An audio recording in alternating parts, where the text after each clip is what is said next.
Hey guys, what is up? Kevin Cage back with another cryptocurrency video for the day. Like and sub if you like what you see, and let's get right into it. So, first things first, I know we've already covered this and other YouTubers have in the past, but this is worth mentioning.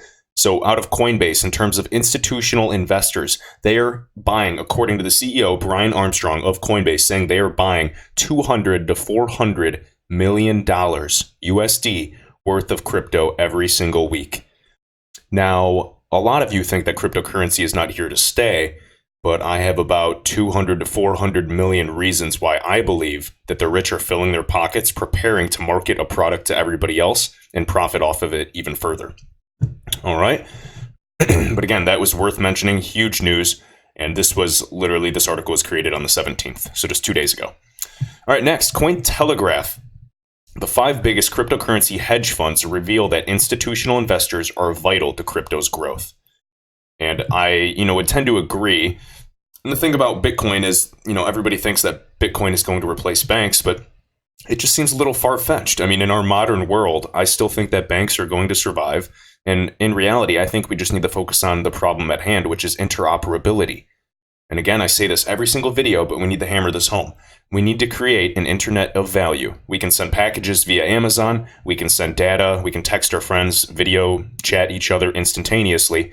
Yet when it comes to sending actual value, not via, PayPal and Venmo when you can send me $20 or I send you money when I owe you money. I'm talking about on the settlement layer in terms of hierarchy below the central banks where the money is actually truly settled. That's where we need to solve. And again, there are numerous benefits that come with this. Instead of waiting 3 to 5 days for processing times, it'll also save a bunch on fees as well. So there's plenty of benefits. It's not going to simply just help the rich get richer. It truly is going to help create a level playing field for everyday people as well. The unbanked population and populations such as Africa and India as well.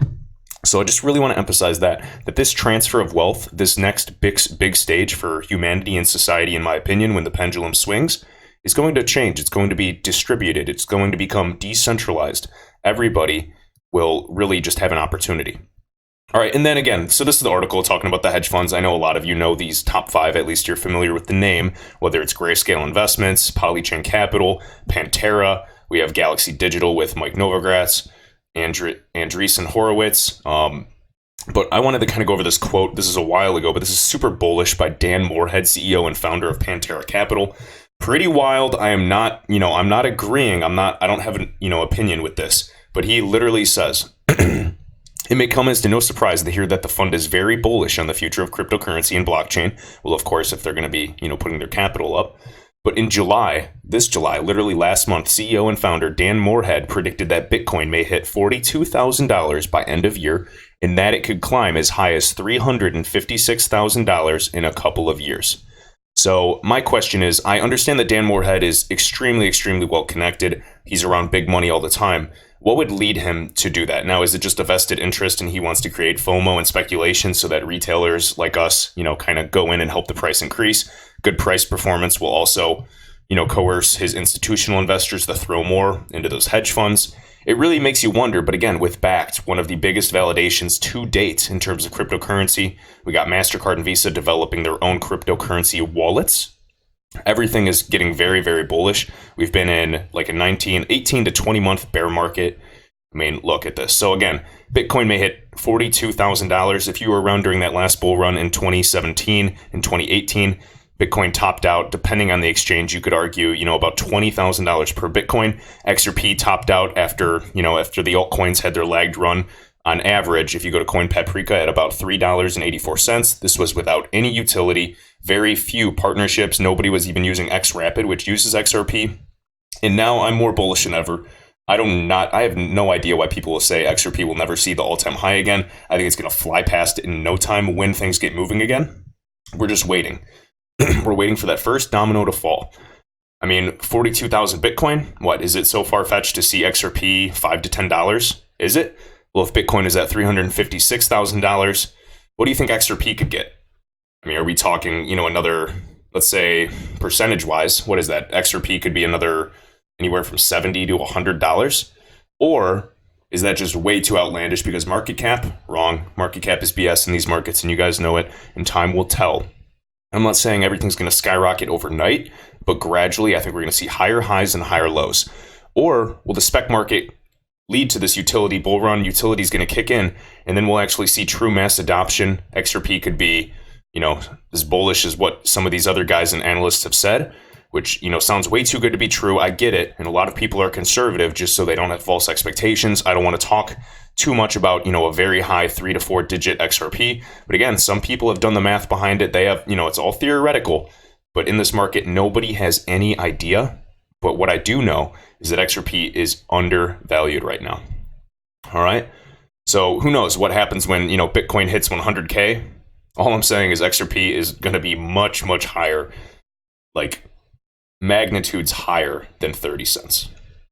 So let me know your guys' thoughts down below. I kind of want to get a feel for your guys' expectations. I think this bear market has overall just destroyed everybody's faith in the asset, which is a good thing, because personally, I plan as an individual investor to capitalize on that. Capitalize on people doubting an investment when they don't fully understand it. XRP Crypto Wolf on Twitter. Bank of America is seeking to patent tech for digital currency wallets that gives different users levels of access to stored funds. It describes the handling of digital currency with a multi-tiered wallet interface in a decentralized peer-to-peer network. All right, and again, Bank of America is leading in the highest number of patents on blockchain technology. Why on earth would they be developing cryptocurrency wallets? Why are they valuing cryptography? Why are they valuing a decentralized peer-to-peer network? Perhaps they see that society is moving towards that way. They realize it's time, and they better invest in it so they can at least still be one of the main providers or go-to. I don't know. Exciting, though. And it should validate the space for not only XRP, but Bitcoin, Ethereum, and a lot of the top altcoins that do survive. And I think any of the projects that survive are going to thrive. There's so many use cases. There's so much money in the world. I still believe that Bitcoin, Ethereum, and a lot of these altcoins, XRP, Cardano, I believe that there's a lot of them that will still be able to thrive and survive together. But it's not going to be 2,000. The number is going to be reduced. All right, Eric Dadun on Twitter. So it's Dadun. If the goal is to remove, and this is in response to this article, China's proposed digital currency will help banks bridge the gap on mobile pay. So they're thinking that again, and Alipay and WeChat Pay. So again, who cares if all these central bank digital currencies are being developed, better known as CBDCs? It doesn't matter. What Eric's point is, and I agree, if the goal is to remove these nostro and vostro and counterparty risk, these huge accounts, trillions of dollars sitting idle, then stablecoins, just such as these central bank digital currencies, are just more assets to bridge. Again, so you can create more digital assets. Goldman Sachs developing their own coin. JP Morgan has their own coin. It doesn't matter. That's not a threat to cryptocurrency. We still need to bridge these assets because they're in their own walled garden, their own single loop, their own environment. We need an agnostic, trust, or permissionless ledger that can bridge all of this. And so we can create the true internet of value and actually level the playing field.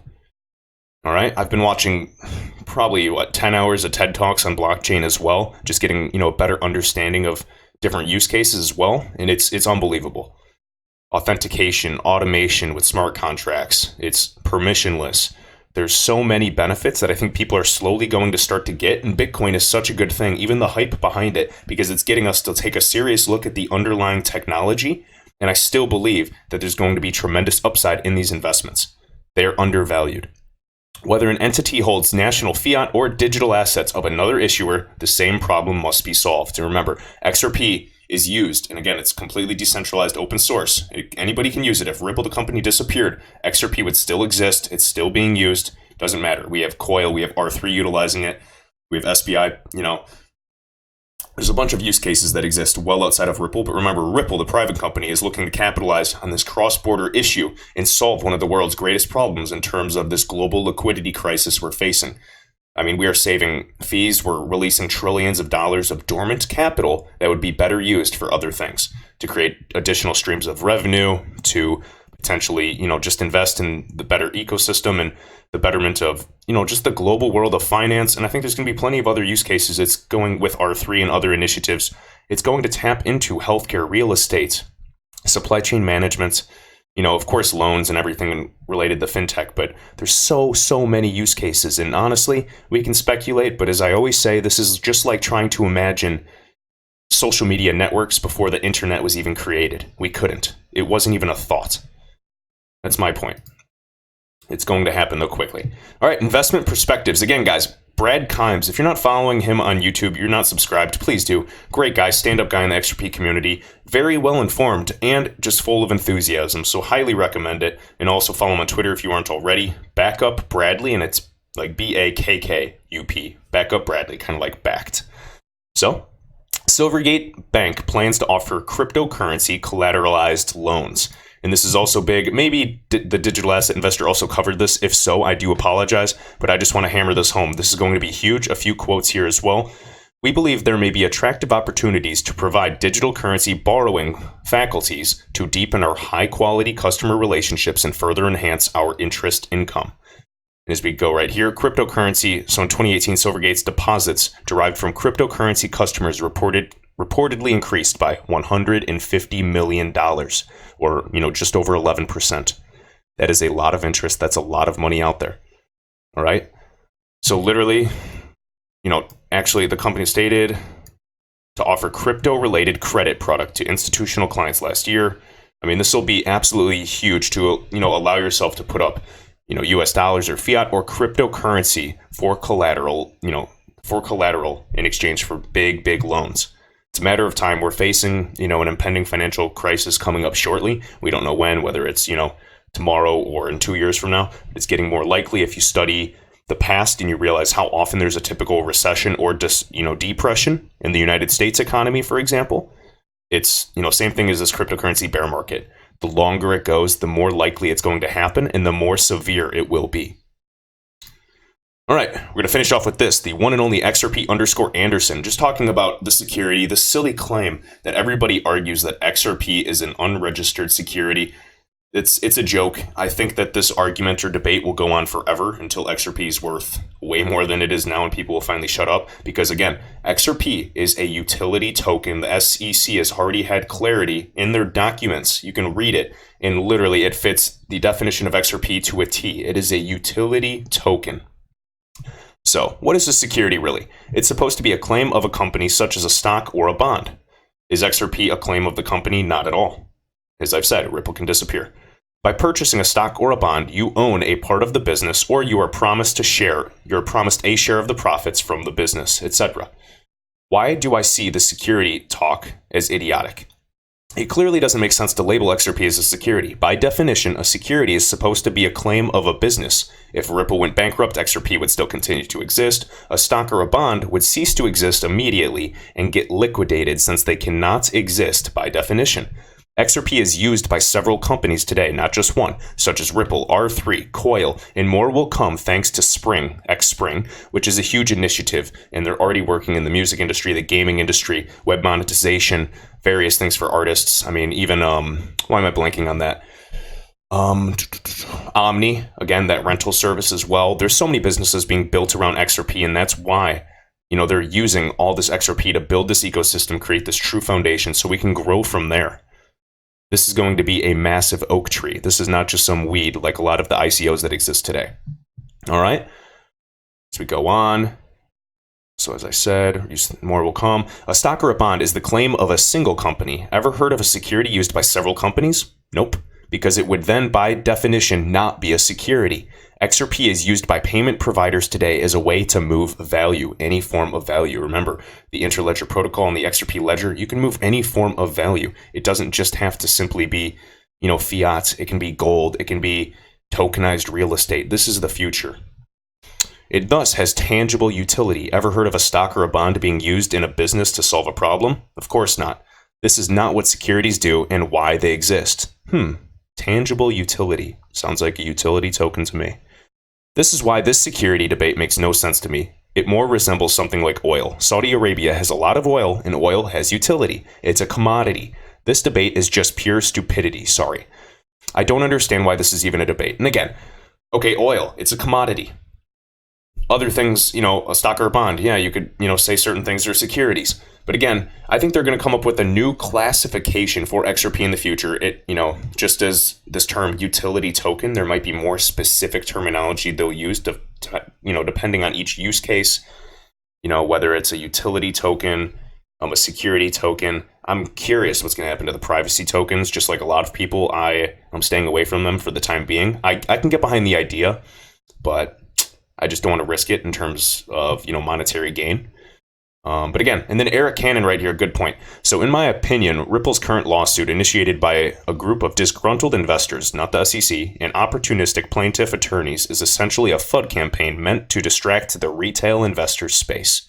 And, Neo agrees here. So again, guys, this talk, I'm still going to have other people comment on this video, different Bitcoin maximalists, and I don't know if they're just YouTube bots or what, but they'll comment and say XRP is a scam coin, XRP is just a fundraiser for Ripple, XRP is a security, XRP's market cap cannot reach that, high, XRP is too fast to succeed, XRapid will never be used, blah, blah, blah, blah, blah. And I have an answer for every single one. Again, guys, the resources and information is out there. Some of you watch YouTube, which is great. It's a great way to compile your information, but always verify the sources. I really recommend that. We have various websites. We got Status's website. We have XRP Arcade. You can check out fudbingo.com. You can, go to the Ripple site and actually see what the founders and real companies are doing. Look at all the government documents online. We have a long, long history of literally Ripple being in talks with some of the top 15 central banks of the world. If you don't see it, I don't know what to tell you. And in terms of the cryptocurrency market, when I arrived, I was looking at Bitcoin. I knew about Bitcoin for a while, never really touched it. A lot of these different altcoins got my attention, but it just seems scary and risky. And some of them, sure, like I knew some people that made phenomenal money off altcoins in the early days. But again, it's still risky. You never really know. And with XRP, this is without a doubt the most sound investment that I've ever seen in terms of, on the cryptocurrency market. We're sitting at anywhere from 28 to 30 cents right now, and it's August 19th of 2019. Let's see what I say next month in terms of price action. If not, I'm very curious what we're going to say next year by this time. I think we'll all look back and smile. But with that, guys, hit that like button. It helps the channel grow during this bear market. I appreciate all the support of the XRP community, and I'll continue to provide as much content and information as I can, as long as it's valuable. And I want to continue these discussions. We'll talk down in the comments. Let me know your thoughts down below. Any real questions you have, feel free to send me a direct message on Twitter. And any, business inquiries, just please use that email in the description. And I look forward to hearing from you guys. Thanks so much.